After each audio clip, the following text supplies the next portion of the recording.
Hello, everyone, and welcome back to another episode of CantoSense, where we are embracing Chinese culture for Christian living.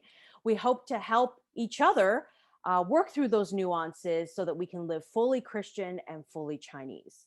If you've caught our last two episodes, we've been talking about Qingming Festival and Chinese funeral rites. And you'll probably be happy to know that we're taking a break from talking about death. And today we're here to celebrate Mother's Day. And as we think about Chinese mothers, we'd be remiss to not talk about the epic tiger moms. Tiger mother or a tiger mom is generally defined as a strict or demanding mother who pushes her child to high levels of achievement, especially by using methods regarded as typical of child rearing in China and other parts of East Asia. Tiger moms have actually gotten a lot of heat over the years. Kids are presented to be oppressed or terrified, and moms are stressed out and have this horrible reputation of putting too much pressure on their children. But is it all good? Is it all bad? I mean, where does all this come from? I remember when Amy Chua's book came out, and obviously she made the whole phenomenon of Tiger Mom popular, caused such a big uproar in North America. I had an American friend who newly became a mom. She wrote to me this email, and she's like, "I Ching, have you seen this book? Oh my goodness. What do you think? What do you think of her way of parenting?" Because she figured, because I'm a Chinese and I'm a mom as well, she wanted my perspective and wanted to see how I felt. But funnily enough, when I read what Amy Chua had to write, I was thinking, okay, almost every mom in Asia, in Singapore, in Malaysia, Chinese mom that I know of, is like that. It's not shocking to me. It's I thought it was everywhere. exactly right, and I'm sure many of you who are watching now, would think, yeah, my mom was like that. It was not shocking at all. But apparently, the whole idea of the way a tiger mom parents her children, is quite shocking in some quarters or culture, let's just say. I think we need to understand that tiger moms, they operate out of a place of love. And also, I am sure a lot of tiger moms like myself, uh, that's the only form of mothering that we know, because that's how we were mothered. We had tiger moms, so we just think this is the default way of mothering. The other thing I think that's fascinating is how there is tiger mom, but we don't quite hear tiger dad, right? I mean, That's a good point.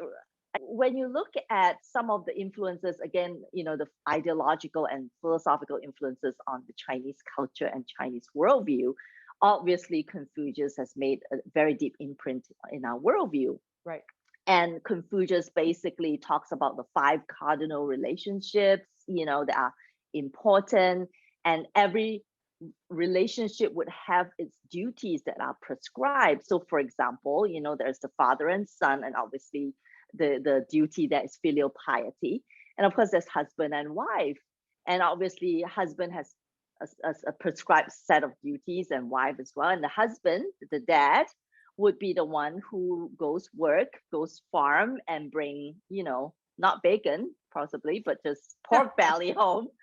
Whereas the mother is the one who would watch over the family, take care of the kids, cook, feed the kids, make sure that they study, make sure that the kids do what they're supposed to.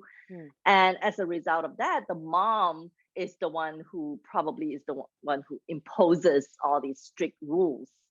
So essentially, when you think about tiger mom, why is there no tiger dad? It's because of just the prescribed duties of a mother in a Chinese family. Well, that's a great point. So much of Chinese culture goes back to Confucius, but as we've discovered, at least in our first two episodes, there's always multiple values at play. It's never one thing. And so, in addition to the roles and duties outlined by Confucius, I think there's also an honor and shame component, right? Because in your community or amongst relatives, parents want to be able to say that their kids are doing well and obedient, and they're obedient, or they're flourishing in their studies. And then I think that there's a value of pragmatism. If you are studying well and successful and striving and achieving all these things, it sets a better path for financial stability and getting a good job, and and then providing for yourself, which then leads to the other value of prosperity.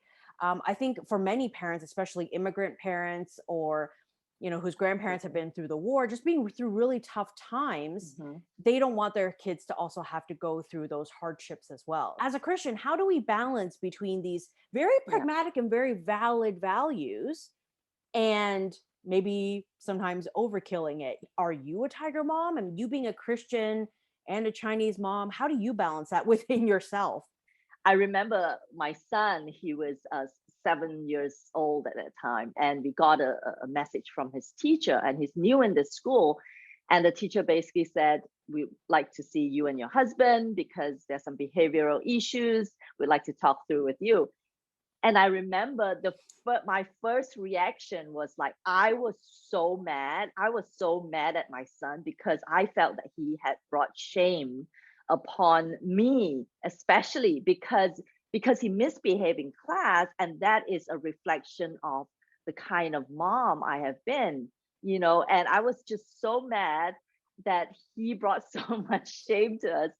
And so when I brought it up to my husband, who is American, and I said, "Oh my goodness, I'm just so mad."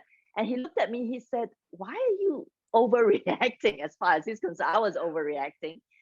And I said, "He misbehaved. He shouldn't be misbehaving." And he looked at me, he said, "That's not a reflection on you.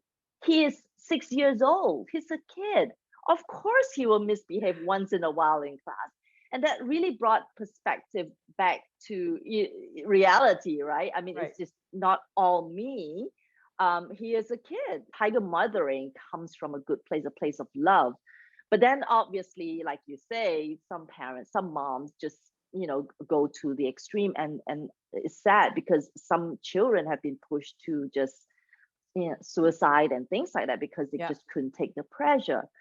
And it really reminds me of how, what does it mean to be a mom and a parent, as a follower of Jesus as well.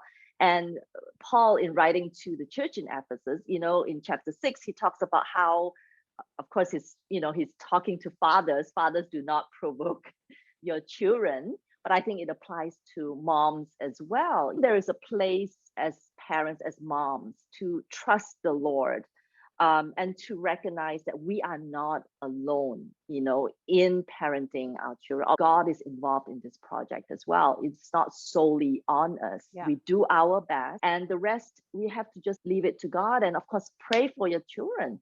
Pray for your children and pray with them as well. I think that sets it right as well for them to see your heart when you pray with them and for them. To a lot of our friends who are watching in, if you just feel exasperated and just frustrated because you feel that your mother is just on you, recognize that their love, what they're doing is firstly coming from a place of love, and secondly, remember we talked about this, I think, in the first two episodes, is the fifth commandment about honoring your mother and father.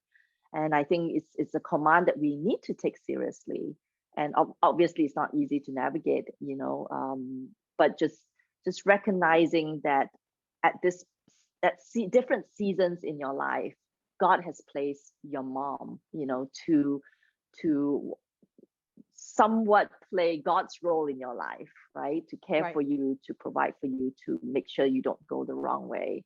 Right. So yeah, tiger mom, not necessarily a bad thing in the sense of the word. Yeah. Yeah. I like the way you talked about God's role in parenting. And of course, we're here to celebrate Mother's Day today, but I think that goes to mothers and fathers, or even grandparents, which are Yes. often very involved in Chinese families.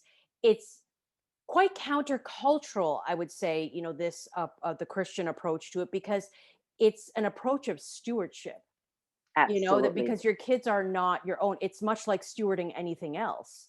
I think that is almost mind-blowingly countercultural. Yes.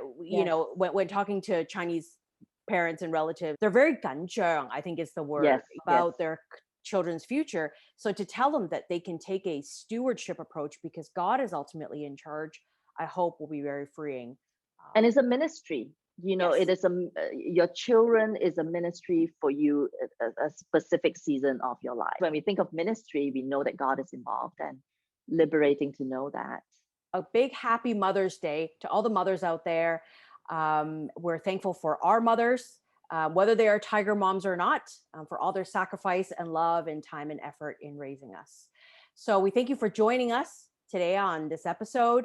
We encourage you to subscribe to our YouTube channel, follow us on social media, and share with us your CantoSense. We want to see you again for our next episode, where we talk about why certain vocations or jobs are favored over others. So if you are a lawyer, a doctor, an engineer, or an accountant, you'll want to tune in. We'll see you again soon. Bye.